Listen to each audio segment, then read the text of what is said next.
Question and answer time with Todd and Aaron.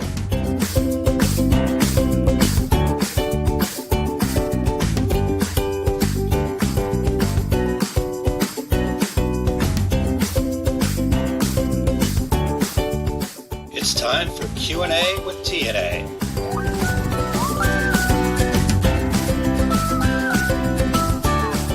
By the way, that stands for Todd and Aaron. All right. Well, welcome into Q&A with TNA. And my name is Aaron Montgomery, the A to my P. Which we didn't flip screens. You realize that? It should be, me on one side. Right. You know what? Boom. Done. Broke that. Hey, look here now. StreamYard makes it easier now. There we go. So I was just going to wait for you to do this whole thing just to see that. Oh, that's something. That's something nifty there. Yeah. I used to have to jump out of it and then jump back in and blah, blah, blah. I basically click and drag. So there you go. Pretty cool.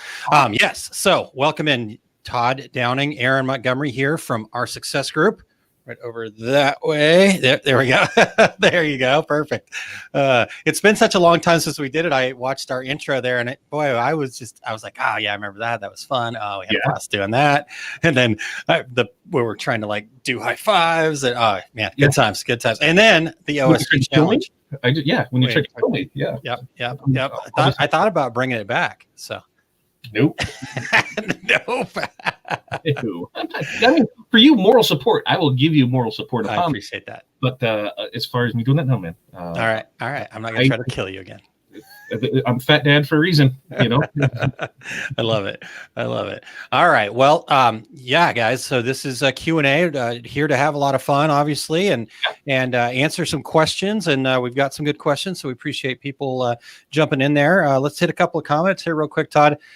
Perfect timing, Missy says. Just finished installing and testing the new print head for the DTG printer. Very interesting. Tell us more, Missy. What? How and why? Is that something that is just average maintenance, once a year, twice a year, once every couple of years, or did you strike something? And I know some head strikes have happened over my time, and had to replace stuff. So DTGs, that's a new thing to me on how often something that like me do that. Yeah. One of the reasons that I ended up with the F2100 was because I didn't want to ever have to replace a print head myself. So the Epson, at least the first year, the print head's warranted, and I can extend that warranty, and they actually send somebody out to take care of that. So now, does that warranty start the day you buy it or the day that it shows up? Well.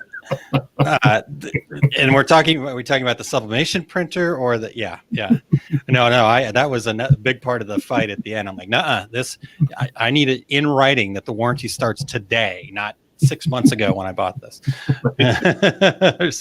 However long it was. All right, let's see here. Renee, hello, thanks for joining us. And Mildred checking in, thank you for being here. And Julia, good to see you, long time no see. And Tina, I'm so happy to have lunch with you guys. Excellent. What's for lunch, Tina? Okay, if it's 5 o'clock somewhere being here, where is lunch? If she's on the West Coast, that would be what, 3 o'clock, 2 o'clock? 3 o'clock. That's 3 o'clock. 3 o'clock. That's when you're supposed to eat the nuts, because you need that power boost because you're going into shutdown mode. At least the commercials I've seen. Yeah. So late lunch from Tina. I actually just had a little leftover stew, my pre-dinner snack here, because I'm supposed to go home and make barbecue chicken after this. So I had a Euro packet that I made, and the pita was not good. So I've just taken meat and dipped it into the tzatziki sauce. Tzatziki sauce wasn't that great either, so just kind of rolled up the meat and ate that. And ready for lunch or dinner. All right. Tina says late lunch as always. So Tina's getting a late lunch. Hello, Betty. Thanks for being here. And Pilar, howdy. Good to see you. And very good, Betty. I like it. But Terry says, hi, guys. 6 here on the East Coast. But this was what I was giggling at. Well, she's eating with 2 nuts. Yeah, hi. Correct, though. Very correct. You are right. You are correct. All right, Todd. Well, we got some questions. Let's get through them, because we're going to be, this time it'll only be 2 weeks distance, not the month and a half that it was this time. Right. Yeah. It's been a while. So we'll do Q&A again on the 21st of October. Yes. For those keeping score at home. But let's start with the first question here. And this question actually came through back in August, I guess. Yeah, right. We didn't get it. This one came in late before the last Q&A, and we didn't get to it. So we're patiently waiting. Okay. We all have blanks that we purchased at some point with ideas of how to use them. How would you go about clearing out old blanks, still recoup the costs, and move on? Question mark. And then example: 10 waffle towels, 30 can koozies, 10 chapstick holders, 6 pairs of socks. Complete randomness. All right. So for me, those are things that I'm going to use for giveaways. I'm going to try and bundle them together. I know we all get hit up for those donation boxes, or donation baskets, things to give away at raffles and the Christmas bazaars and things like that are coming up. I would that's where I usually use a lot of my stuff that I'm not that I know I probably don't need to have sitting around. It just put that stuff out there. Giveaways are the best way to do it because, hey, if you're not going to sell it, you don't want it sitting there. You don't want to throw it away. You can also try and, sell it. But here's the thing is when you're only dealing with low numbers, like 10, less than 2 dozen, nobody really wants to buy it because then they're stuck trying to figure out where to get more from. So on things like that, yeah, I just go ahead and make up samples. The other thing too is, man, they make great gifts to people. You can always make gifts for family and friends because yeah, I know. I told my wife that if we buy a single gift for anybody this year, I'm going to be very upset. Outside of our kids to get them toys, but all the adults get something that's either DTG printed or sublimated this year. So yeah, I think all of ours are. I think Corey's got it figured out. She's doing tumblers for everybody. So there you go. And we usually do fun stuff. Like I did the 1 year for it was Mother's Day. I don't know if we were. I don't think we were together at that time. It was pre us at pre TNA. Yeah, pre TNA. So it was prepubescent TNA. So you always have your mother who tells you they never see you enough and things like that, and that they miss seeing your face. So I totally made a face collage, and I put it on a pillow, and I put it on a towel, and I put it on the car seat thing. I put it on all the random stuff that we had there, and then I gave it to her. It says, "Well, every time you feel like you're missing me, you have plenty of places to find me." So fun stuff like that. Nice. Yeah. Good. I love it. Good stuff. And then the other thing, when you're doing that as samples and donations and stuff like that, now instead of, just kind of wasting the money, you're that's a marketing expense, so you can take that as a write-off as marketing. So in fact, Jerry says great for samples or a donation basket. Yep. Good stuff there. Sorry. Good stuff. Sorry. Cheers. Yeah. I might have to get more. It's been a while. I'm just having water. So, all right. So back to the printhead here, real quick, Todd. Printhead. Missy says printhead's a year and a half, clogged with gamut ink, flushed and reverse flushing didn't work. Decided to quit wasting time and just purchase a new one and change out ink to DuPont. Fewer headaches. Interesting. Which DTG are you running, Missy? I should know this. I probably do, but. All right. So let's see here. Pilar says, "Oh, I remember the Todd face oven mitts." There you go. Yeah. I think I've heard that story before, but yeah, it's a good one. I like it. And then Missy says, "Great idea. Local schools have a festival of trees auctions. I'll put together a school spirit tree with some of my inventory." That's a great idea. Wonderful idea. On something like that, if you can do something like that with the school, and you can put their logos on some of your product that you're trying to get rid of, and you can have that limited time only available for this, and plus it gives sometimes they're not thinking that, oh yeah, I can put our logo on a towel, or I can put our logo on an oven mitt, or things like that. They're just not used to seeing that. So just give them that visual thing of, oh yeah, you can do that, will really give you that jump in sales as well. Yeah, nice, cool. I like it. All right. Missy says Omni FreeJet. Cool. I don't have a whole lot of experience with those. So that's the one that I'm telling you that every day on YouTube, I get the damn ad for that says it can print on polyester. Yeah. They're a good marketing company. I know Victor over there, Pena over at OmniJet, and they're really good at marketing. Good guys too. They're nice, very nice fellows. All right.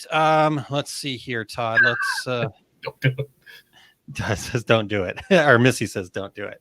That's what I have for you. That's I don't need the DTG. I have Yeah. I have the AM over there. Yeah, my middle name's Freeman, so you can go AFM. I have the AFM down there in St. Louis that seems to print great. You know. Yep. All right. Let's get to the next question. Right. And this one. Yeah. Did you have anything? Did you put anything out on that, or did I say? No, I agreed with you. I said. Okay. Yep. I didn't have anything new to add. I thought that was a good idea. You know what? That's not true. I do have something new to add. I knew you could win it. Well, yeah. I'm like, I got to come up with something now. So the only other thing I would think about doing is maybe a gift basket. Where it is kind of a, with those things. Here's the list again. Design up a holiday design, for a can koozie, chapstick holder, and pair of socks, a waffle towel, and do like a gift basket. And you sell it for $25, $30, whatever. And then what you can do is basically make sure the math works out on getting the right amount of stuff together, you just do it as a limited offer. Here we only have 10 of these or whatever. And then you can sell some of that random inventory out that way. That's an idea that just popped into my head. So, well, and to piggyback off your gift basket idea, when you create one of those, you go ahead and give one away for free. And say they just need to enter in their email address, so that way you can start building your mailing list on it as well. So that's a great idea to do it too.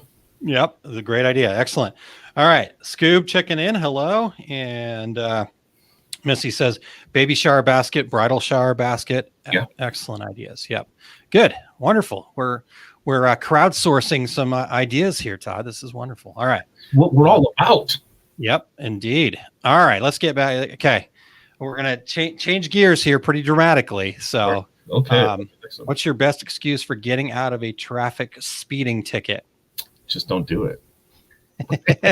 Don't speed. Don't speed. I mean, I haven't had. Oh, I'm not even going to say, because I'll probably would end up with something tomorrow. But it's been. I was going to say, don't jinx yourself there, man. It's been many months. I think you pay attention to your surroundings. Drive, defensively, not offensively, and.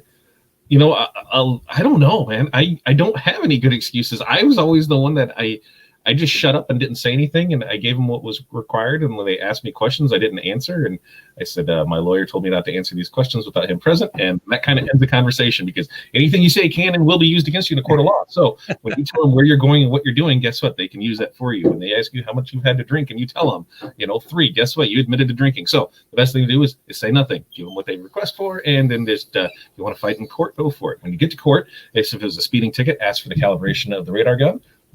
Most times they're going to throw it out because they don't want to have to deal with that over a ticket that way. If you get an insurance ticket, you just get the insurance beforehand. They'll go ahead and throw that out by the time you get to court too. Those are kind of the easy ones. When it comes to like a DUI, from what I've heard, do not blow, because just take the hit there, because you'll get it that way. And then the more questions you answer, the more trouble you're putting yourself into. So remain silent. That is your right. Remain silent. All right. I'll say that. I got to write all this down here. No, I'm just kidding.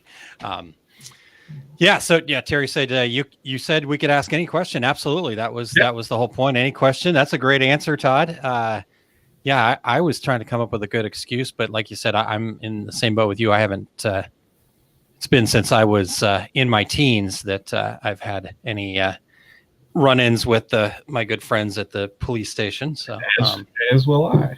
Yeah. Anyway, by the time I hit my 20s, I was like, okay, we're done. Let's keep that clean nose. Yeah, exactly. All right, Todd, this is your chance here. Facebook user says good ideas. Here's a good idea. Facebook user, F you. I am a Facebook user. I don't know who you are. Please don't. All right, explain that first. Explain yourself, Todd. Since we use StreamYard to stream here so you can see it, you need to allow them permission for you to be able to comment and see your comment. Otherwise, you just come up as Facebook user or as FU. So if you head to the link down here below, StreamYard.com/Facebook, give them permission, then we can see who you are. Otherwise, hey, FU, that's all we see. All right. So Missy says, I speed and someday I will get caught and I'll just own it. Sounds like Todd and I should race. So if you didn't know, most cars have a governor on it, and it's usually anywhere between 110 and 120. If you try to go faster than that, the car goes, hey! It won't let you go any faster than that. I've found that on quite a few different cars where that is. You just have to know where you can open it up at. That's all. Gotcha. All right. Leanne, thanks for joining us. And yes, Eric, you definitely picked a funny time to tune in. But as we said, we're answering any and all questions that come through. In fact, let's put that up here real quick in case anybody has any other questions they want to toss in there. oursuccessgroup.com/QA is where you go to add questions to the list.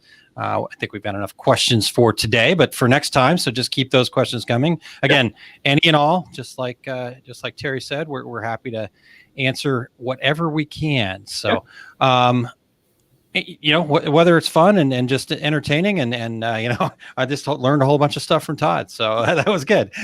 Jerry says, applying transfers on 100 shirts for a restaurant right now, and I will add this logo to an extra apron, towel, koozie, and whatever else I find. I did some hats last time for them, and now they order hats from me. That's a great idea. If you that random extra stuff, when you're doing a big job, like you said, put the logo, whatever, that print on there and give it to them, and if you're giving it here's another quick tip on that. You have to kind of differentiate between what it is that you're giving to them.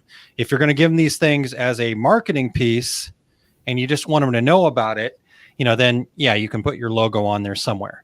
But if you're giving them this and you're telling them that this is a gift, do not put your logo, your own personal logo on there. All right. Don't people go, well, that's not really a gift. That's your trinket now. So if you're giving them to them as like, hey, here's a gift. Now, again, if it's like, I just want to show you what I can do and hopefully you can use this, then maybe you can put your logo on that somewhere conspicuously. But anyhow, just wanted to make that distinction. So, well, and something else to on the back of that is when you are going to give them these gifts or these samples, make sure it's something that you like printing. Don't give them just one that you can't get back in stock, because what if they love this and now you can't find it anymore? Or two, what if it's a pain in the rear to do? Then you're just creating more work for yourself. So when we give stuff, koozies are a no-brainer because they're easy to do. But some of that other stuff, I'm not giving that out because I don't want them to know I can do it. Here's my ideas, and here's what I'm going to give you. I want you to succeed with the things that I can succeed at. So keep that clear. Nice. Okay. All right. Missy says she's got a 70 Camaro, Todd. So I had a 77 T-tops. With an 8-track player that I blew up on the interstate. I was maybe going a little too fast, but it was good times. Yep. All right. This is a quick question that we're going to answer here. Fernand says, when subbing coffee mugs, do you put anything between the transfer and the silicone wrap? Also skinny cups with the plastic wraps. What are your layers? So yes, you always want to put a blowout sheet behind your transfer. And here's why.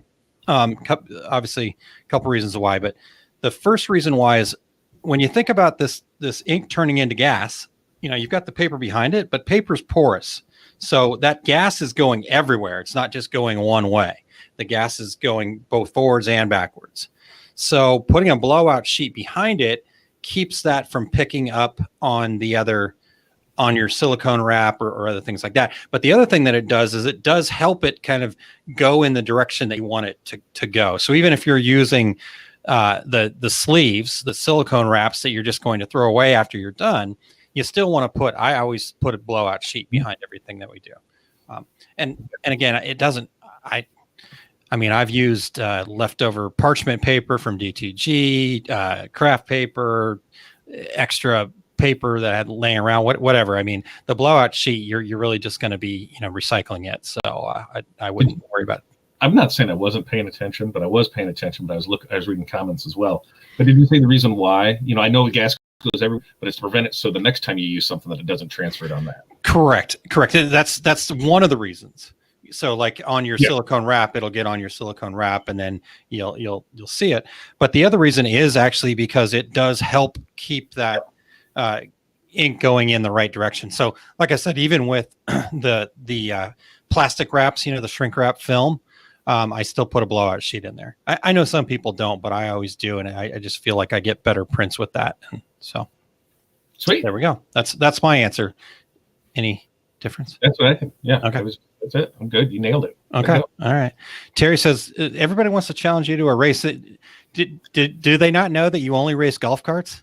That's all. That's my racing experience now. We used to race when we were younger. It was a lot of fun. But Terry does have a few like legit race cars, and she sponsors some cars there in her area with. So Terry's the owner of CMO Screen Print Supply Company. So if anybody, they were. What car was that? It was a voted fan favorite, right? Yeah, I saw that on her page. Yep. That was pretty cool. So, I tracked for a little bit. Oh yeah, nice.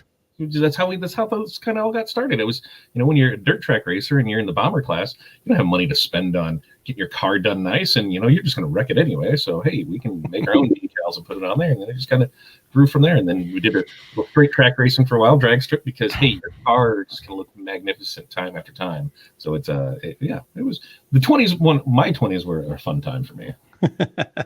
Awesome. All right. Betty says, oh my God, 8-track. I thought I was the only one old enough to even know what that was. Yeah. Don't forget, you need the book of matches to put underneath that 8-track so it plays just right. Otherwise, REO Speedwagon does not sound good. That's awesome. All right. Let's get to another question, and hopefully this can help some folks here.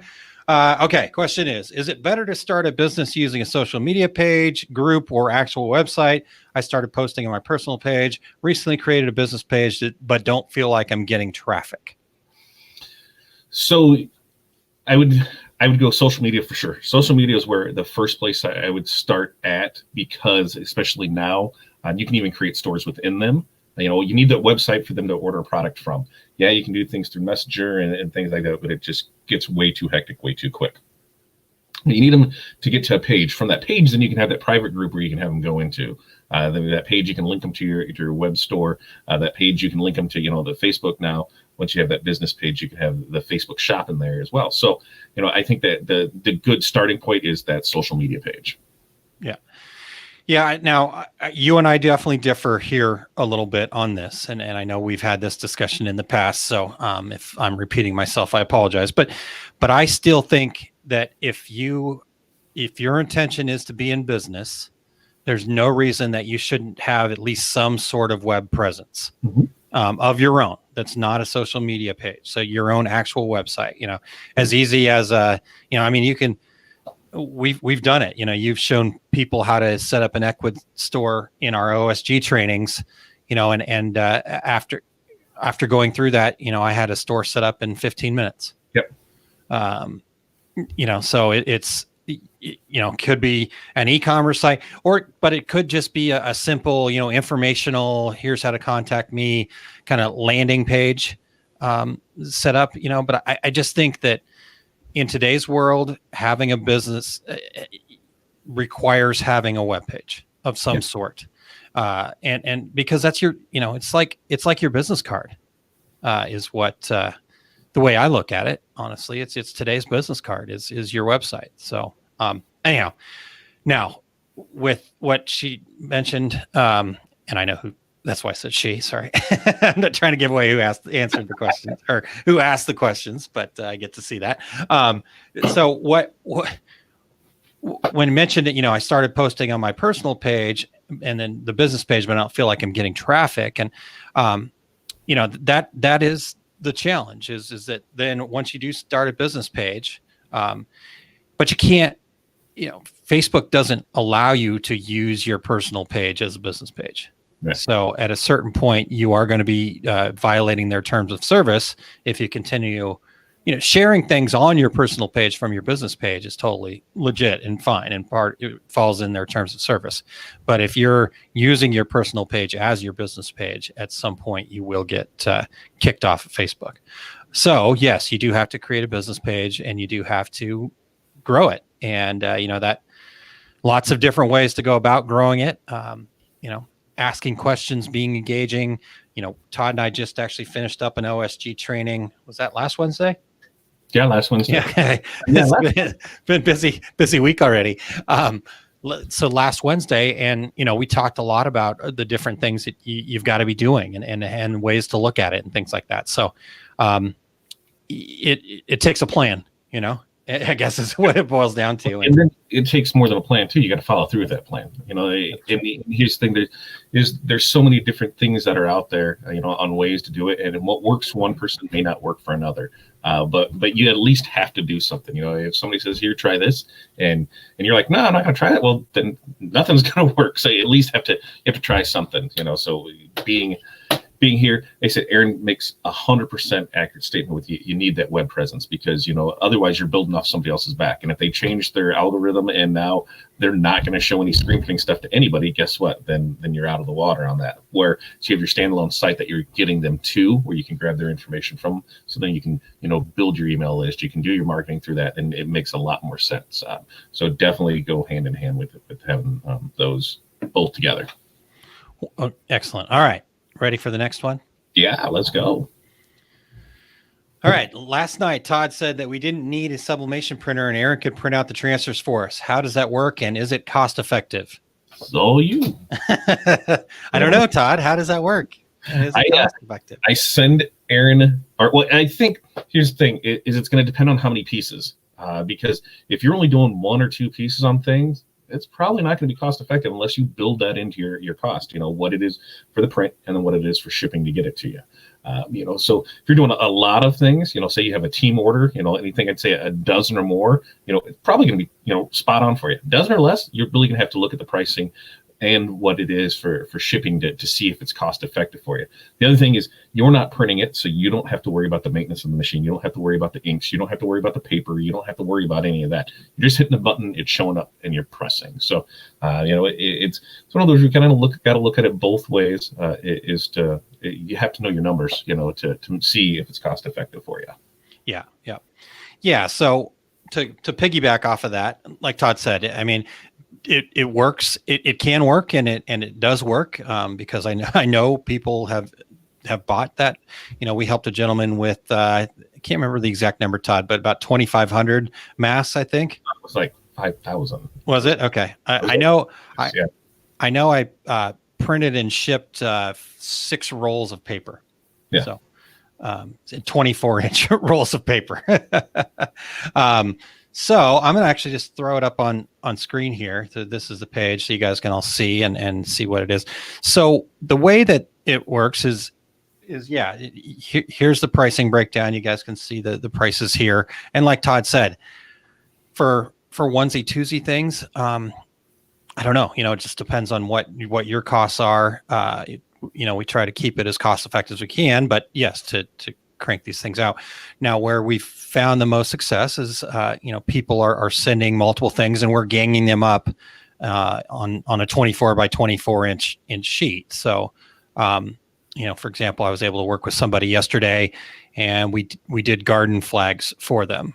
And it was, so it basically ended up being 2 garden flags per sheet. So it breaks down to about $3 per flag. And when, we did enough and stuff like that. So, like Todd said, I think that the real key is, what is it that you're needing? How can we gang those things up? Can we get multiple on a sheet? Things like that.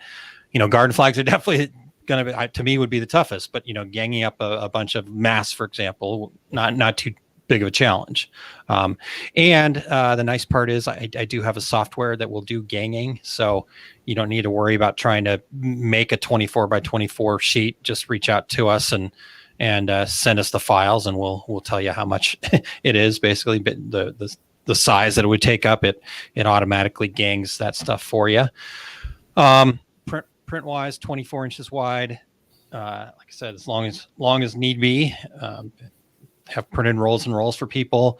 And then the other things that Todd mentioned, I think are important to note is that, if you're just looking at it as a, here's how much my ink costs me kind of thing, and you're kind of going straight up. I don't think that's going to look all that attractive. But when you start looking at the other things that are involved, if your printer goes down, this is a perfect opportunity to just, get get some help. If you've got a big job that you don't want to run on your 8.5 by 14 printer, things like that. So really the reason that we started offering these services was just where we could help and where we could help people become successful. But at the same time, I'm not going to be upset if you go, yeah, this doesn't work for me. I'm not going to go, oh, well, you should always buy from me. No, if it works for you, great. If it doesn't, then I totally get it. So I don't know. I hate doing stuff like this, actually, Todd, because I feel very Don't offer the service. This is actually what I've said for forever. You're a crappy salesman. I know. I am a horrible salesman, and I always will be. But I will help you with solutions. I'll tell you the exact truth all the time. I'll tell you when it doesn't work. I'll tell you when I'm not the right guy. All that kind of fun stuff. So sometimes it just doesn't make sense. Now a way that I think of it is if you have a way to utilize this service is you have maybe a bunch of onesie twosies type things. It would be super simple for you to place an order like once a week of all your stuff. Here's this. Now it's all getting together. I only got one shipping charge on it. It's as many as there, and then just do it there. It's almost how we do shirts. We only order on Thursdays and Mondays. It's like whatever comes in between that time, it either becomes a Thursday order or a Monday order. And then that way, you're not getting hit with all these shipping charges and these extra fees for having this one or two things. Set your time out. So, if it's 7 to 10 days, hey, send it all. You can probably work something with Aaron where, hey, I'm going to send this stuff to you. And then we're all going to, this is the standing order. This is what we're going to do. It's one of those is never hurts to ask. What's the worst you can say is no. It's not going to work, but you don't know unless you ask. But I think setting something up like that. So if you're somebody who wants to get into sublimation and you just don't want to have that, order up some samples, try it out, see how you like it, see what you can sell. Find something you're good at with mugs, and then just kill it on it and go that way with it. And then you sell enough of them, you can buy your own stuff. Exactly. Yeah. No, I mean that I love that you say that, Todd, because honestly, that is my goal. The reason that we put these sublimation transfers out there like that is I want you to use me until you can buy your own piece of equipment. So I want you to basically use me as a jumping off point, use me to learn. I'm happy to share, whatever I can. There's been situations where I've gotten art and in fact, yesterday I got some art and I'm like, okay, I'm just a little concerned about how this art's laying out on this flag. Have you double checked the size? Do you know where the pocket's going to be? And so we were able to kind of work through some of that stuff first before we printed them. And then, so I have been very lucky to see and make almost every mistake that I can think of in the sublimation world. So if I see something, I'm always happy to reach out and just say, hey, I just want to check and make sure everything's good here. Yeah, it's that fun, bittersweet day. It's like when you send your kid off to school. I have probably, I think over the years, I bet I've got people into 20, 30 machines, that have bought from me for transfers, banners, things like that. And then the day comes where they buy their own, and it's like, oh, I'm proud of you. You've been able to put this back, like I've said. And then I realized, well, there goes a revenue stream. You're like, but you're able to see that, and that's what they know is, hey, you've helped me with this, and now guess what I have? I've got 20 or 30 people that when I have an issue with something, I can call them up and be like, hey, I'm having this issue, there's something's going on. Can you print this for me? Absolutely. What do you need? And it's just building that network with it. So sure. Having those ones there to bounce ideas off. There's times where somebody needs something sooner than what I can get it to that you can send them to, so it's fun. And I love it because it's like sending them off where you're like, a part of you is sad because you're losing them as a customer, because now you're more of, on that same level where, hey, you're not going to do that anymore, but they still are going to be there, as a companion to everything that you've went through. They're going to start going through it, and you're like, oh yeah, it's fun to see. It's definitely a good part of it. All right. Let's see here. Jerry says subcontracting can be very cost effective for us on orders over 20 pieces. That's awesome. Great to hear.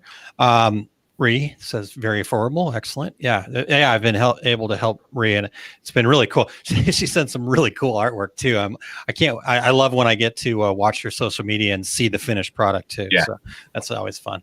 Okay. Let's see here. What else? Oh, okay. So couple of Facebook users here. If the reason I put the banner up down here, if you'll do us a favor and go to StreamYard.com/Facebook, just give them permission to show the name. I know Facebook's actually been having some issues with some of this stuff anyhow, so that may be part of it as well. But if you have not done that yet, go to StreamYard.com/Facebook. That way we can see who it is that we're talking to here. I'm in Australia. Haven't seen a lot of people that do transfers, so thought it may be worth doing, but it scares me with people that are not experienced in sublimation. I'm quite new myself, and the number of stuff ups was high. How do you go with customer mistakes and then they blame the print? So I ran into the same thing on printed HTV, where people, think that I'm the issue. And most times, I cover your ears because you're not going to hear this. I have extras, when stuff gets printed out because, something wants to test. I don't know. I always want to make sure I kind of have something there. So most times I have at least one extra of something we print out. But a good thing to do is have a sample pack. Hey, here's this. Here's the pressures on it. You got to, on the finished side of it, you don't know, are they using, a good press? Do they know what they're doing? If they're using something that doesn't have even temperature, that's going to be an issue. So having a sample pack for them to purchase to be able to try things out and giving them the good ideas of here's how to do it. The other thing too is also create videos of yourself showing you how to do it. One of the things that I'm still hem-hawing on the fence about it is the whole white toner transfers. There's a huge learning curve on the backside of that. And that's one of the things that scares the hell out of me with it is I create this awesome thing for somebody because they came up with awesome artwork and they get it and they ruin it because, they just don't have the proper way to peel something off. And that's kind of the big hurdle for me to do it, is I don't want to create that bad user experience where it's no fault of my own or the printer or even really theirs. They just haven't done enough of it to know what exactly they're doing right or wrong. So one way to leave that is with sample packs. Here's a sample pack. It's $30 for whatever you want to have onto it, and we'll apply it to your first order. Things like that to help the end user feel more confident in the services, and then also being their hands-on to help them walk through it. It just makes it easier that way. Yes. Yep. Yeah. And it is definitely a bit of a challenge. Going back to your white toner transfer thing, Todd, as long as you marry the two sheets, you should be okay. That final application's easy. It's the marrying of the A and B sheet that's a pain in the ass. So anyhow. Now, and I see the way that I've seen people totally get around it was using the laminator, just running through the laminator, and it's working fine for them. So, all right. So anyhow, white toners, we're going to be here all day. So I just went and looked, and this user here is Rhonda. So I just want to make sure we know who we're talking to. Yeah. So Rhonda, my take on this is, again, yes, it is one of those challenges where, it's the he said, she said kind of thing, pointing fingers. But at the end of the day, again, I'm like Todd. It's, we want everybody to be successful. And if we go into it with that mentality, we do try to put things out there. I do have on the website that the sublimation transfer process must be done with a quality heat press that provides even heat and pressure. It cannot be done with a hand iron. And if you don't have a quality heat press, these might not be the best transfers for you. I mentioned the fact that sometimes people don't quite understand that if you don't have a white surface, that the color of your surface is going to be a bit of a challenge. It is going to change the colors, and that sublimation is for polyester only. So again, trying to be as upfront, give them as much information, share as much information as you can. But then, on the flip side of it, when something does happen, okay, how can we work together? And if you look at, I think this is a good lesson for everybody when it comes to customer service in general. If you go into every customer service situation as an opportunity to build loyalty with that customer, it will change the way you interact with them, and it will change the outcome. If you go into a customer service situation on the defensive, ready to defend yourself, and I know what I'm doing, and I gave you a good product, and I am the, blah, blah, blah. Well, then, interestingly enough, it's not going to go well for you. But if you go into this going, okay, I'm going to listen, I'm going to hear, I'm going to have some empathy, we're going to try to work on this together. I'm going to share what I know about the situation, what I know about what we did, and then try to find a happy medium, that's a whole different experience for you and the customer. And more often than not, you're going to find a middle ground that's probably a lot better than what you would have actually been willing to do to make it right. And once you find that middle ground, now you're the hero and you've got a customer for life. So, yeah. Or they buy their own stuff. That's usually where. One of the things too on the sublimation side is if you're going to transfers, is most people are buying transfers. You know, some of them, I can't say most, but some of them are new to it. Just make sure that they know that, you know, cotton and that not on darks. You know, that's I think that's a big thing that I've seen where people are like, hey, why isn't this working on this blue shirt? You know, well, because you're not going to get the same colors with it. So informing your customers is always the best way to do it, because, you know, you're going to save yourself a lot of hassle by doing that. Yeah. Yeah. And Jerry, true statement. Marriage can be a challenge at times. And then, this is good to hear. I remember doing those shirts, Jerry. Glad that worked out and it turned into a customer that bought other items for you. I love it. Thanks. Yeah. Cool. All right, man, I'm got something stuck in my throat here. We got a couple more questions. How many more you want to do here, Todd? Here we're not doing this for another 2 weeks, so you know, whatever. We want to, you know, who knows what's going to be. Let's keep it going. I'm fine with that. Yeah, if you got time, I got time. Let's do it. Oh boy, we're gonna start singing. I may have to bounce. All right, all right. Let's get the next question here. What's something cost effective I can include with each order to stand out? Ooh, so I guess it depends if you're talking product or something like for us, I include, you know, the thank you card or the thank you note. We'll do a thank you note and then, like, you know, thank you stickers, things like that, you know, that personalized aspect of it.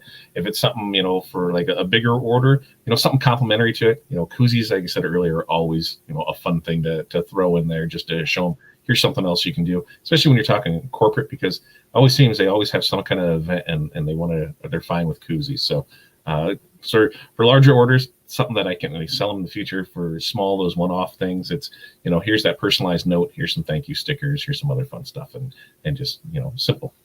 Yeah. I like, you know, the decals that we get from you, Todd. Those are great. You know, I think what's maybe more important though, as far as answering this question, is what's on. What is your brand? You know, what's on par with your brand? You know, so, and I know that sounds like, you know, I'm just sidestepping the question, but, you know, what is it that your company's all about? Because that kind of include thing should basically help speak to that brand, you know? So if, and make it something, I'm trying to remember exactly what the saying was, but there was a lady that I knew, and she was actually selling workout towels, and she included a little peppermint, you know, the little red and white peppermints in each one. And on the packing slip, she had a saying that went along with the peppermint, you know, and it just matched up with what her brand was. The peppermints didn't relate to the workout towels necessarily, but that tie-in to why there was a peppermint in each bag was the important things. Lady Allison Prince, who's kind of big e-commerce person, teaches people how to do e-commerce. Her thing's Laffy Taffies, and it was all about the jokes, you know, and all about being light and fun and that kind of stuff. So, you know, but then on the flip side of that, you got to be careful with candies. You know, sometimes people don't like having candy around, or, you know, like if you're selling workout stuff, sending candy is probably not a good idea. You know, Reese says, I do handwritten thank you notes with a piece of chocolate. I include a small gift with large orders or repeat customers. Great stuff. Great idea, you know, and building.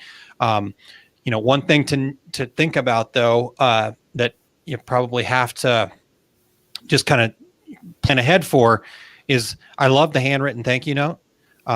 But when you get busy and all of a sudden you aren't sending the handwritten thank you notes anymore, your customers are going to start to wonder because it becomes expected.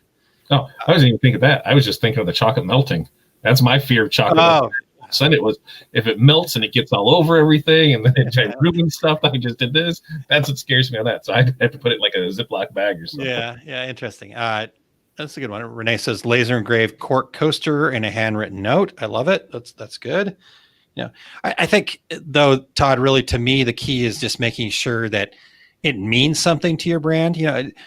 Just to throw something extra in the package is like, but if you've got a plan, if there's a reason for it, I mean, like for you, it is a personal touch. And I know a lot of times you guys will actually write on the envelope and stuff like that, so, but again, that becomes part of it. I've seen people post it in the business basic groups, the different notes that they've gotten from you guys over. So that's part of the Fat Dad brand, but that doesn't mean that, I should go out and start writing handwritten notes and all of my stuff if that's not what my brand is all about.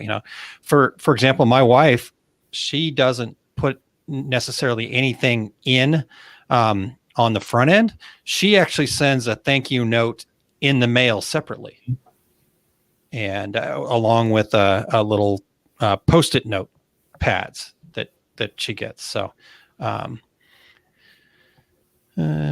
okay, let's see here. Would you do press over any type of software?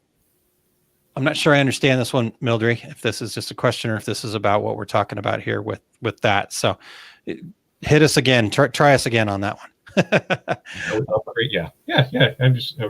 I'm thinking, would you upgrade software first or press first? I don't know, because I don't know what you have. So yeah, a little more information, and then we can. More. Okay. I see what you're saying. Okay, there you go. Yeah, reset it. Yeah, I thought about that. Moving to pre-written thank yous. I put the chocolate in a small cellophane bag. There you go. Cool. Yep. It's got it all covered. I love it. And I'm not going to say this is something we've done, but now that we're kind of in the process of a change over here, will I go to pre-written notes? Maybe, because I usually start off the same, but I try and keep everything personalized in it. I figure if I'm going to have it in the thing, a lot of times I'm looking at it where if you're going to take the 5 minutes to order from me, I can, take 5 minutes to write them a note too. And you just have to account for that, and part of your time. How long does it take you to do that? Account for it and be there, because I've had a lot of fun with it, and not everybody gets the same notes with the same stuff on it. Sometimes, there's a couple people that, order from us a couple times a week. There's, as far as the things that I say, there's only so many times you can say the same stuff. So you start, getting to know them more one-on-one. You've talked about how they had an issue with a press or something falling. So maybe I draw a little picture of them at a press, or maybe I have some other kind of fun joke or something else to go along with it, something to lighten the mood, or, if I know they've had a bad week with stuff, and talk about it, just some other things in there. So it's been fun to see some of the stuff, and some of the other stuff I hope never makes it out to other real people, because they'll be like, what the hell was he thinking? Well, it's because we've created this, this fun, this fun, over the past couple of years, and it's been a great thing to do. So I'll continue to do it. And I love when I get stuff back. It was like, you must have shipped out a lot of orders today. I'm like, oh, why did I forget something? They're like, no, I couldn't read your note this time. All right, well, yeah, whatever. Yeah. But I mean, I still think that I loved about you telling this story, though, is that's part of your brand. Part of the brand is that you do get to know the people, and you're working with them on a wholesale level, and that kind of stuff. So that makes it unique to you. That doesn't mean that everybody should go out and start putting handwritten notes in their packages. If you're just doing e-commerce and somebody's ordering that you have no clue who they are, maybe a little thank you is great, but a handwritten note, I don't think that's going to go a long way, because they don't know you to begin with. There's no relationship there. Now giving them something that may brighten their day, then okay, see all that. But yeah, I think it does. Here's my last bit on this then, Todd, because this is one of my favorite topics, actually. And of course, I'm just going to blank on it right now. There's a book, and it's by Jay Baer. There's a bunch of them in libraries. Oh, shoot. Now, yeah, why did it just completely left my train of thought? But I have this cool page over at our success group, and I will put it in here. And if you scroll down a little ways, we will find the book in the suggested reading list. Where the heck is it? It is Talk Triggers. Good grief. Why was that so hard to come up with? Talk Triggers. it's the complete guide to creating customer word of mouth, and that's exactly why you put stuff in the package, is to create word of mouth and create loyal customers and create word of mouth. So Talk Triggers is an excellent book and talks all about, having it be on brand, having it be about you. They use the Cheesecake Factory menu a whole bunch as a reference point, because if you look in the restaurant industry, the Cheesecake Factory does way less advertising than any other restaurant chains out there. And they've used that whole book that they have as their menu as their talk trigger, what get people to talk about them. So Terry says, do not include dad jokes.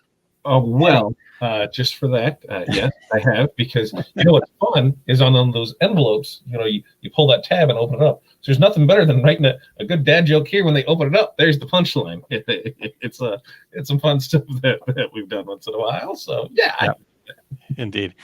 Renee says, I've had reviews that comment on how nice it is to have a handwritten note. I'll always include one. I do keep all my notes from Todd and Corey. Yeah, see?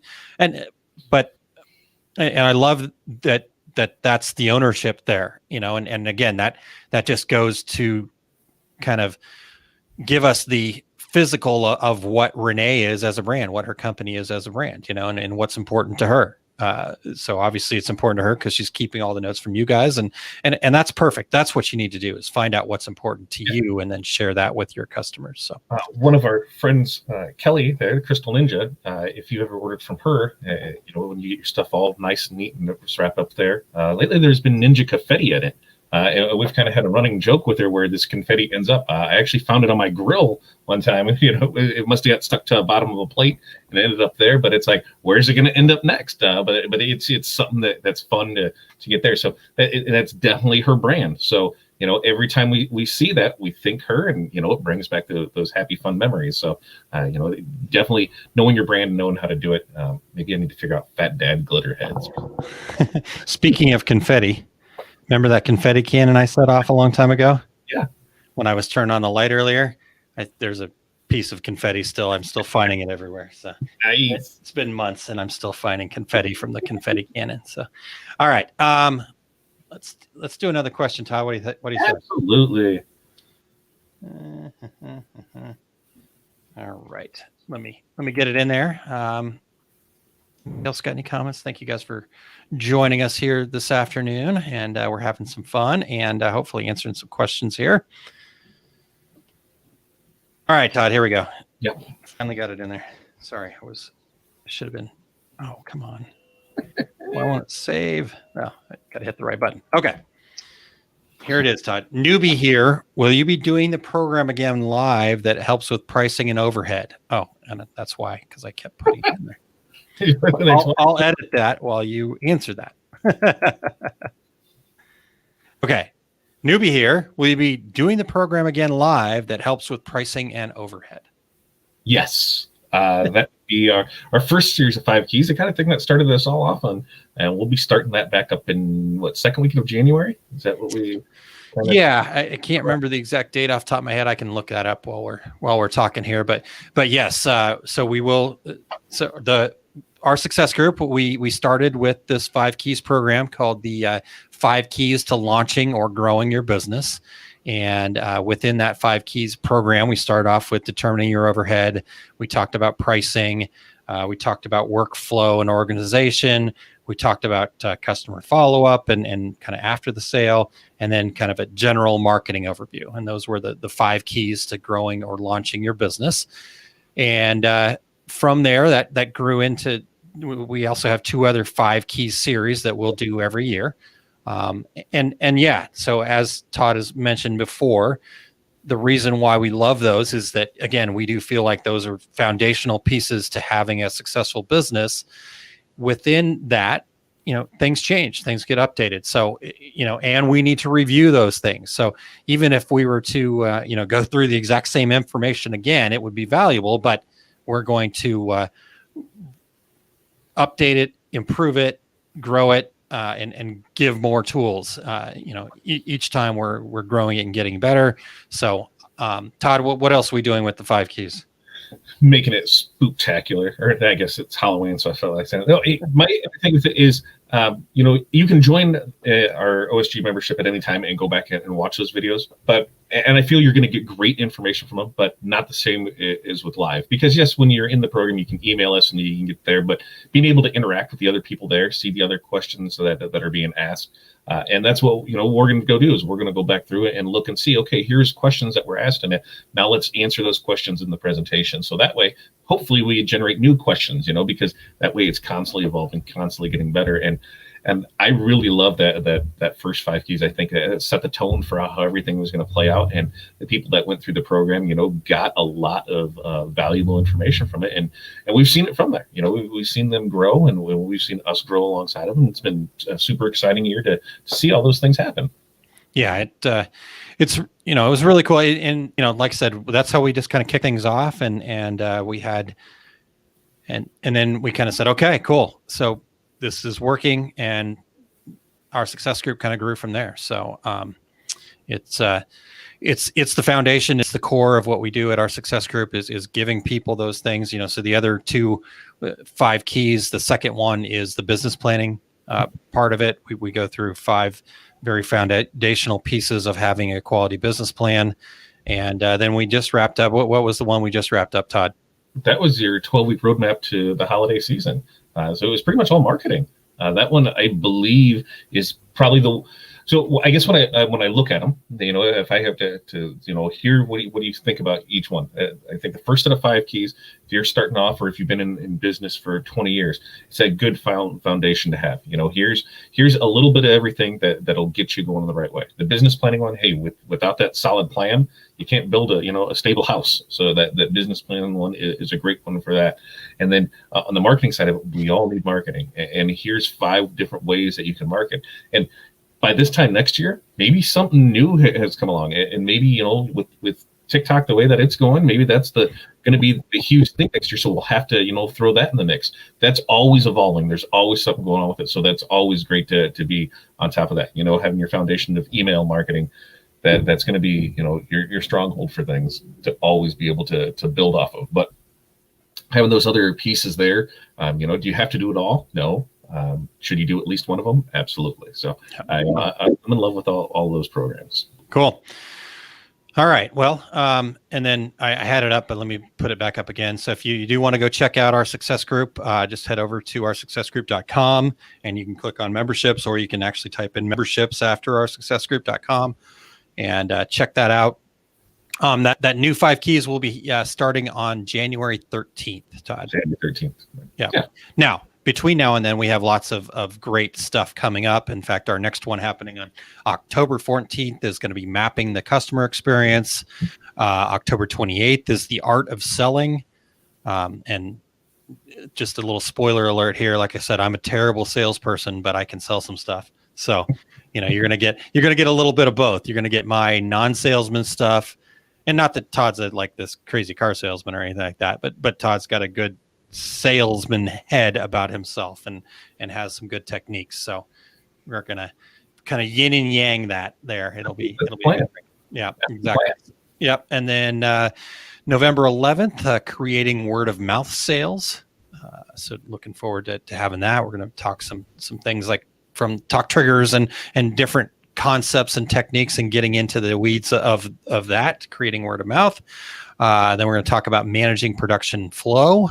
And that will be right towards the end of November, around the Thanksgiving era. And I think that's going to be really helpful for people, because if all things go well from the marketing 5 keys that we just wrapped up, people are going to be darn busy, and we're going to hopefully be able to give them some tips to manage, so they're not working 24/7. They're getting stuff out the door in a timely manner. So, and then a couple more before the end of the year, accounting and record keeping happening December 9th. And then to close out the 2020 year, we're going to talk about planning and how do we best plan for the upcoming year, so 2021 can be even better than 2020. Very nice. Or beyond. Yeah. So that's all of it. So if you want to check it out there, go check that out. Let's get a couple comments here real quick, Todd. Pull Pilar from when we were talking about the notes said, "Yep, you wrote one to me saying to keep wrecking it, not Will's car." Nice. Awesome. And Terry said, "I put in magnetic laminate motivational quotes." I love it. That's great. It's awesome. And Jerry was talking about the training. Says, "I'm trying to watch the trainings that I missed before I joined. I watched the MailChimp video today." Excellent. Hopefully that was useful. Jim, how to best get a hold of you these days? Jim, there's lots of different ways to get a hold of me. Yeah, all my emails are still the same emails, probably the best and easiest. But yeah, whatever's easiest for you, just reach out. See if I've got the email one that I can put up here real quick. Where the heck? Oh, there it is. Yeah. So Jim, that's our email for our success group, success@oursuccessgroup.com. So certainly, again, whatever's easiest for you, hit me up on Messenger, et cetera, et cetera. And then Renee, thanks for being here, and have a great night to you. All right, Todd, it's been an hour. You want to go one more, or should we call it? We can go one more. Okay. All right, let's do this one. Okay. And then we'll save one for 2 weeks from now. Perfect. And there'll be much more, because you guys are going to go to oursuccessgroup.com/QA and fill in some more between now and what is that? The 21st? Is that what I said? 21st of October, I think. 7 plus 14 equals 21. Yes. 21. October 21st. Look at that. We can do math too. All right, Todd, another one. Apparently you were saying things that people were hearing last night. So it says, "I heard Todd talk about the Success Tracker program last night and said there was two different prices, $25 and $1. How do I know which one is which?" Well, they're one and the same. They're one program. If you are an existing OSG member, your Success Tracker is included in your membership, but we just can't give it away for free. It had to, because it was right. Aaron will explain the technical. Yeah. So you got to pay a buck for it. So for all the members that we have in there that haven't signed up, I don't know why, because it's only $1. You probably dropped that today because you're all billionaires and there and you don't think about it. But for those that have won through it, it's been a great program. For those not in it, this Success Tracker program, that's the cost of $25. So if you're not an OSG member, it's $25. If you are a OSG member, it's $1. Yep, exactly. Yeah, and like Todd said, we couple reasons. Obviously, for the members, we wanted them to be able to get it and be part of that, and goal setting is a big part of how we get people to be successful. But because of the software, yeah, we couldn't run it through the same system without charging something, and minimum was $1. So, but the other side of it, it makes you have to do it. You can't. Yeah. It's not just something that you're like, whatever. No, we want you to participate. We want you to do it. We want you to follow what we lay out for you and on how to achieve those goals. And we've been really excited about it. And in fact, we've had folks, Tina Means, her goal was to reach $1 amount before the end of this year as kind of her midway, her milestone, and then to reach another goal in 6 months from there. And before this month, I think it was in middle of September, maybe early September, she'd already reached the goal that she wanted to reach by the end of the year. And to be honest with you, at the rate she's going and all the wonderful work that she's doing, I would not be surprised if she actually reaches her June 2021 goal by the end of the year. But again, she came back and she said, "You know what? I when you sign up for Success Tracker, you get a little certificate as well as an instruction sheet. And if you follow the instructions on that instruction sheet to the letter, I can't see how you're not going to be successful. There's no possible way that I can come up with that if you're following that sheet that you're not going to be successful." And she said, "This is what I do. I do the things on the sheet every day." And I woke up one day and the accountant and I were reviewing the numbers and I was already there. She was shocked. So there's somebody else today that hit a goal too. Yep, Jerry. Yep, Jerry hit it. So yeah, that's the thing is it's just, you know, most of us as you know the solopreneurs, we don't have the those people to celebrate our wins with. You know, it's just kind of us. We don't have those people to hold us accountable for anything. So by doing this, guess what? You get somebody to help celebrate your win with you, and get held accountable for some things. So it's a nice. I feel it's a great introductory program to show the type of stuff that we have to offer, and along the way, you kind of get some cool stuff as you meet these milestones. So hey, definitely go check it out. Yep. All right, Todd, we got one more question. Should we just do it? You can't let go. I don't know. All right, let's let the folks tuning in. You've been here with us for an hour and 5 minutes now. We've still got at least 24, 25 of you, I think, based on the number I'm seeing here. So do you want us to answer one more question, or should we save it for 2 weeks from now? And what other stuff do you guys have before we close up here? Mildred's still in here. I'd like to know more about what her question is. Yes, definitely. So that one, so I can put that one in for next couple days, or she can pop it into the Q&A there. So oursuccessgroup.com/Q&A.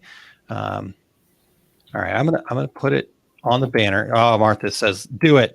Okay, Missy says, do it. Martha says, let's do it. All right.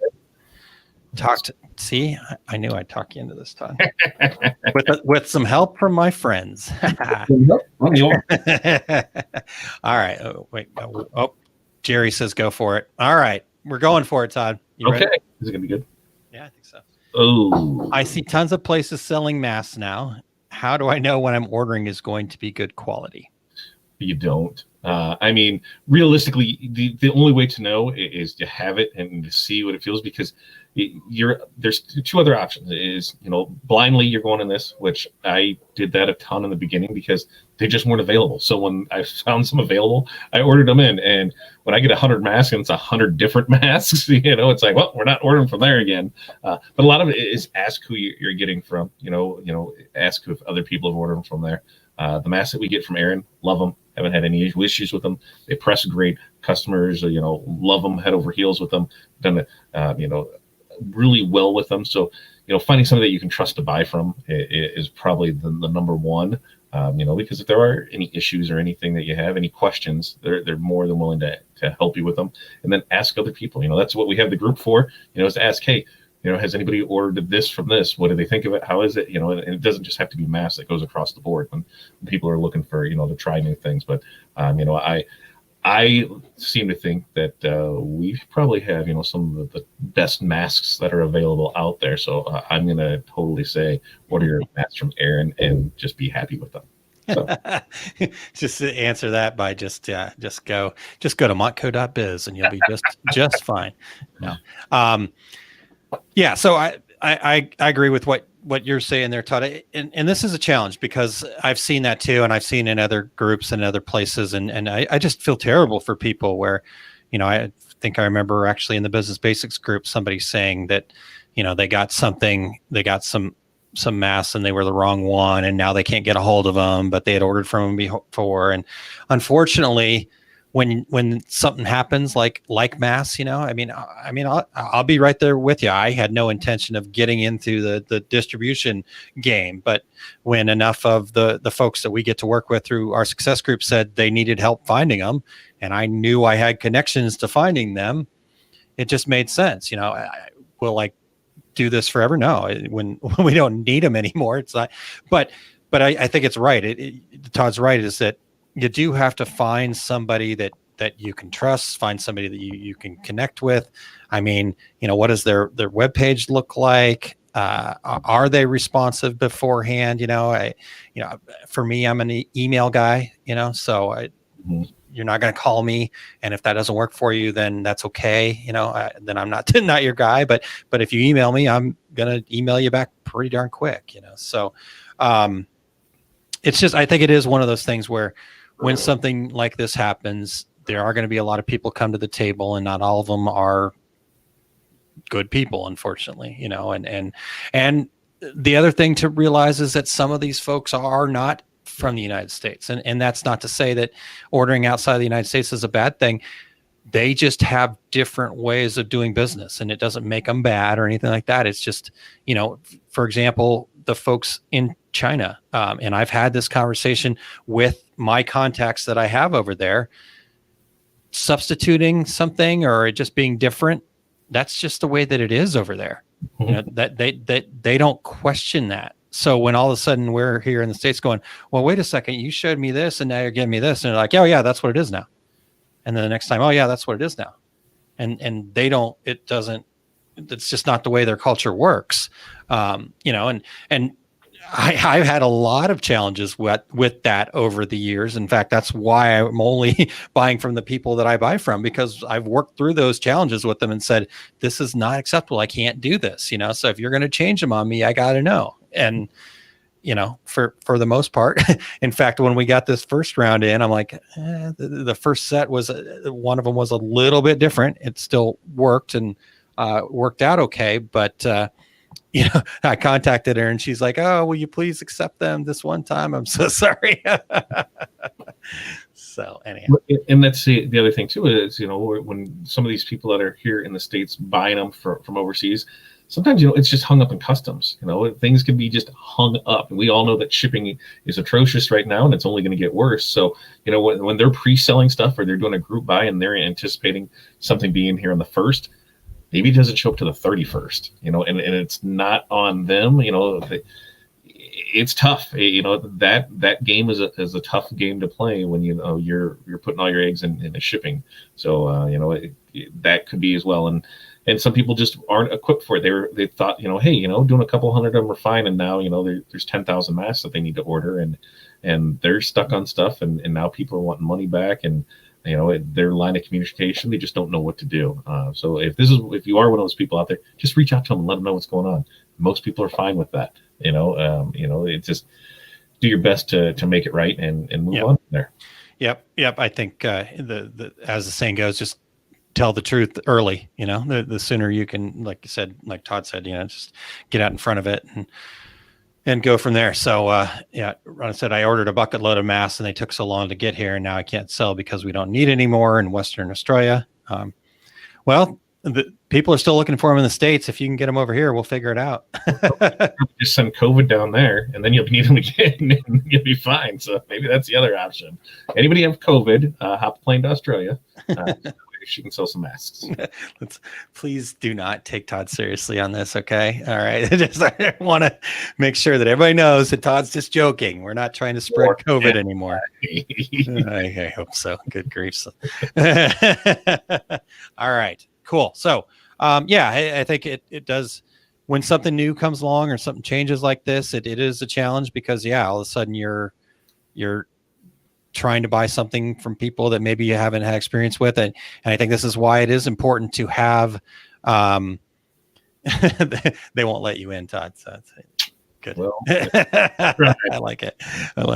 But I mean, this is why it's so important to me in a business to realize that buying from vendors is not just it's not just a transaction. When you're buying from a vendor, it's not just a transaction. It is a business relationship, and it is important to make business relationships. It's why if I'm a screen printer, I want to work with somebody like Terry, because it's a relationship. I don't care if I'm always going to get the very best price. She's going to take care of me and make sure that I have what I need when I need it is within her ability.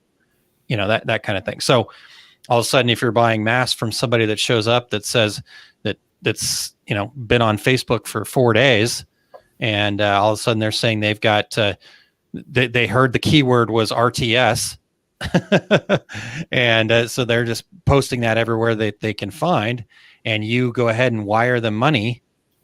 If you can't pay by credit card, please don't do that. If you have to wire somebody money or something like that, please get a business credit card. And if you're making purchases like that seem a little off, at least use a credit card, because then at least you have some recourse. Anyhow, I'll get way up on a soapbox right now. I get it. You'll go off on an errand. Yeah, I'll go off on one of my rants here, so I don't want to do that. All right. All right, Todd, anything else before we call it? Eric actually said that according to his take-up watchers, the take-up, which happens every Friday at, it's 2:30 Mountain Time, but we know that the Central Time is the center of the world. So Central Time would be 3:30. Yeah, if you would just tell us that, because I'm definitely going to get thrown off here, at the end of this month when time changes. And that's right. Yeah. So Eric says it's not bonus time until a minute 15, and we just went over a minute 15. Or I'm not a minute, an hour 15. Excuse me. Missed that one slightly. All right, Todd. Anything else that we need to share? What's coming up here? Well, you have a super. Oh yeah, I'm next. 2 regular guys coming up on Friday, and then you'll get with your Reggie nominations or categories for nomination, right? Is that what? Correct? Yeah. So this Friday we'll be announcing the categories for the Reggies. It's our annual. This will be our 8th year actually doing the Reggies, and the thing I love about the Reggies, Todd, is that unlike some other awards, and again, I'm not saying anything bad about any of the other awards, but as far as I know, these are the only awards of their kind in the industry where us at the 2 regular guys, there's no panel, there's nobody making decisions, there's no good old boy network or anything like that. It is completely, everything is completely done by the viewers, the listeners, the watchers, the industry, the community. So we announce the categories and people send in their nominations for each category. And then we compile all of those after about a month. And the top 5 nomination getters in each category will then go up for a vote. And again, we let the community do all that. We don't get involved. We've had situations where people have reached out and like, there was this or that, or, I didn't get in, or, you know what? This is the way that it works. You get your nominations in now, you do your voting, then we don't touch it. So it's really cool because it is a true statement from the industry. It's not whoever's in best with the who's who of whatever. This could be anybody. And we've met a lot of people that I didn't know in the industry through doing this. So it's been really cool. So I'm excited about that. That's happening this Friday. So the nominations will be open as of Friday. And so, yeah, that'll be fun. And when do nominations go through? When do they have? Do you have that figured out yet? Yeah, I do. But off the top of my head, I don't. No, it's let's see here. So those happen. I think we do the next one on so the nominations will go through the 5th of November. So the nomination form will be open until the 5th of November. And we are doing something a little bit different this year, Todd. In years past, we kind of just had a pretty wide open form and just kind of let people go. And what we found happening is that somebody would go, hey, this is the category that you should, vote for so-and-so on. And that's cool. We're all about that, get out there. We want people to promote themselves and do all that kind of fun stuff. But this year we're going to actually require an entry in every single category. Ooh. So you can't just go and stuff one category with, your favorite person. If you don't know somebody for that category, if for whatever reason you can't come up with somebody, I would hope that you could come up with somebody. But if for whatever reason you can't come up with a person or a product, we will allow people to put NA in the field. But every single field, they actually have to type something in. So we were just getting, like thousands of entries at one time. And which is great. We're all about that, but we do want people to put a little bit into this. We think this is a worthwhile thing for the industry, and so we want people to put a little effort into it.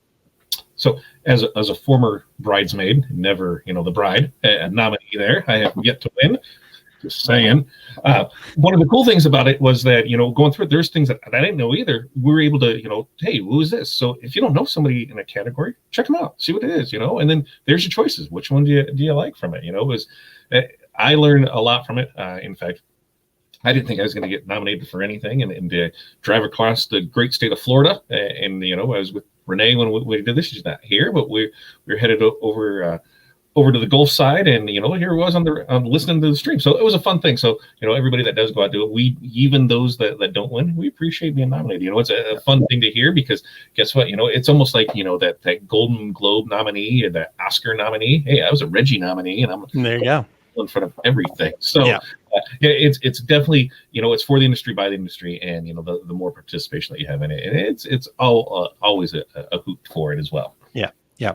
Even the winners, it's not, they're not going to get rich by doing it. They get a coffee mug and a plaque. So, I'm very glad that you said what you said though about the nomination thing, Todd. And I'm glad that you felt that way, because that is important to me too. I think just getting nominated, what we did last year is, because we had some categories where there was a lot of different people nominated.